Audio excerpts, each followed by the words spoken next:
The Gambia, a country often referred to as the smiling coast of Africa, has in recent years found itself at the center of an environmental and political controversy that threatens both its fragile coastal ecosystem and the trust of its people in public institutions.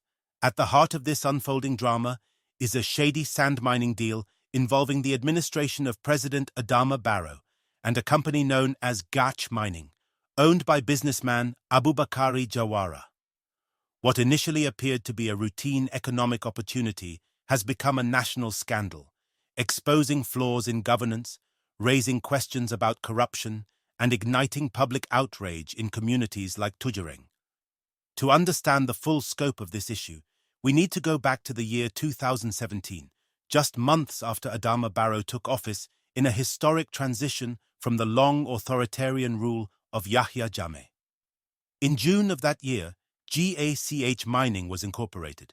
By October, the company had already secured a license to mine black sand in several areas, including Tujereng and Batokunku, both located along the Gambia's vulnerable Atlantic coastline. What raised eyebrows, however, was the speed and secrecy surrounding the license. There was no public tendering, no competitive bidding, and no consultation with affected communities. Within mere weeks of its formation, GACH had been handed the keys to one of the country's most sensitive environmental zones. What makes this even more controversial is that Bakari Jawara, the CEO of GACH, was appointed as the Gambia's honorary consul general to Guangzhou, China, in August 2017, just 2 months after the company was established. That appointment was made by President Barrow himself, and while the position is honorary, the timing has not escaped public scrutiny. It gave Jawara a certain diplomatic aura and access to decision-makers at the highest levels, raising concerns about favoritism and the blurring of lines between business and government. Now let's take a look at what has actually been happening on the ground. Sand mining in Tujereng has had a devastating impact on the environment. The process used by GACH involves extracting heavy mineral concentrates through a technique called wet sieving.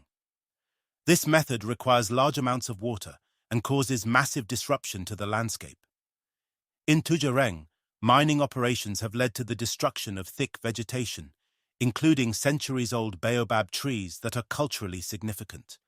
What remains are large open craters, unrehabilitated land that is now vulnerable to flooding and further erosion. The local ecosystem is under threat, and coastal erosion has accelerated dramatically in recent years. What was once rich agricultural land is now an unrecognizable expanse of sand pits. Local residents have spoken out, with some even protesting. In fact, the situation is reminiscent of the 2015 incident in Katong, where 33 residents were arrested and jailed for protesting against black sand mining. Their charges were eventually dropped, but it showed that resistance against such activities is not new, and the government's approach to dissent has not changed much, even under new leadership. In Tujereng, community leaders like Lamin Sonko have raised concerns that have largely fallen on deaf ears. They point out that the mining has not only damaged the environment, but also provided little to no benefit for local people. Economically, the community of Tujereng has seen very little in return. While GACH has made claims of contributing to development, the facts suggest otherwise. In 2022, the company made a payment of just over $1 million to the community, a symbolic gesture that was hailed as a first in decades. The village alcalo even admitted that since the 1950s, Tujereng had not received a single dalasi from mining activities. That's nearly 70 years of extraction without benefit sharing. This payment, while welcomed, was clearly not enough. It came only after public pressure and growing media scrutiny. There's also a significant lack of transparency regarding profits. According to a former energy minister, the government holds a 60% share in the net profits of mining operations. But how are those profits tracked? Investigations revealed that the government relies almost entirely on GACH's own reporting for shipment numbers and earnings. There's no independent auditing, no verification process. In other words, the system is built on trust in a private company that has already demonstrated questionable behavior. This is a glaring weakness in regulatory oversight and a potential gateway for massive corruption. In fact, the National Audit Office has pointed out these irregularities in its 2018 report. It criticized the government for awarding the contract through single sourcing, bypassing the necessary approvals from the Gambia Public Procurement Authority. The NEA, or National Environment Agency, has also admitted that GACH continued its operations in Tujereng and Batokunku, even after its license expired in early 2025. In essence, the company was mining illegally, with full knowledge of state regulators who did little to intervene.